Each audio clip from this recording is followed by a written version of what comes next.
আপনি চাইলে গুগলের পাসওয়ার্ড সেট করতে পারবেন পূর্বের পাসওয়ার্ড ভুলে গেলেও। নতুন করে গুগলের পাসওয়ার্ড কিভাবে সেট করবেন আজকের ভিডিওটি কন্টিনিউ করুন। আমরা এজন্য মোবাইল ফোনের সেটিংস অপশনে প্রবেশ করব।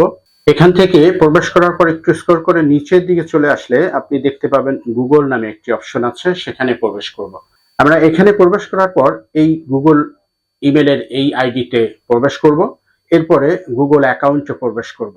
গুগল অ্যাকাউন্টে প্রবেশ করার পর একটু স্ক্রল করে নিচের দিকে চলে আসব।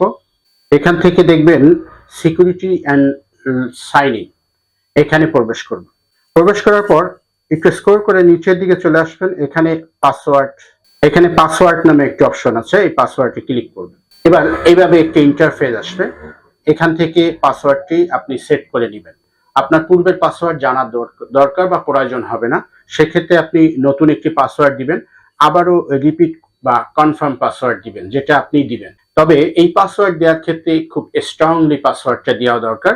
সেটা হচ্ছে যে আপনি অ্যালফাবেট কি রাখবেন, এরপরে হচ্ছে যে কোনো সিম্বল বা আইকন রাখবেন, এরপরে ইংলিশে নামের বানান বা এই জাতীয় ছোট বড় অক্ষর মিলিয়ে পাসওয়ার্ড স্ট্রং করলে আপনার এই গুগল অ্যাকাউন্ট হ্যাকিং হতে বা গুগল অ্যাকাউন্টটি ডিজেবল হওয়ার সম্ভাবনা বা পসিবিলিটি কম থাকবে।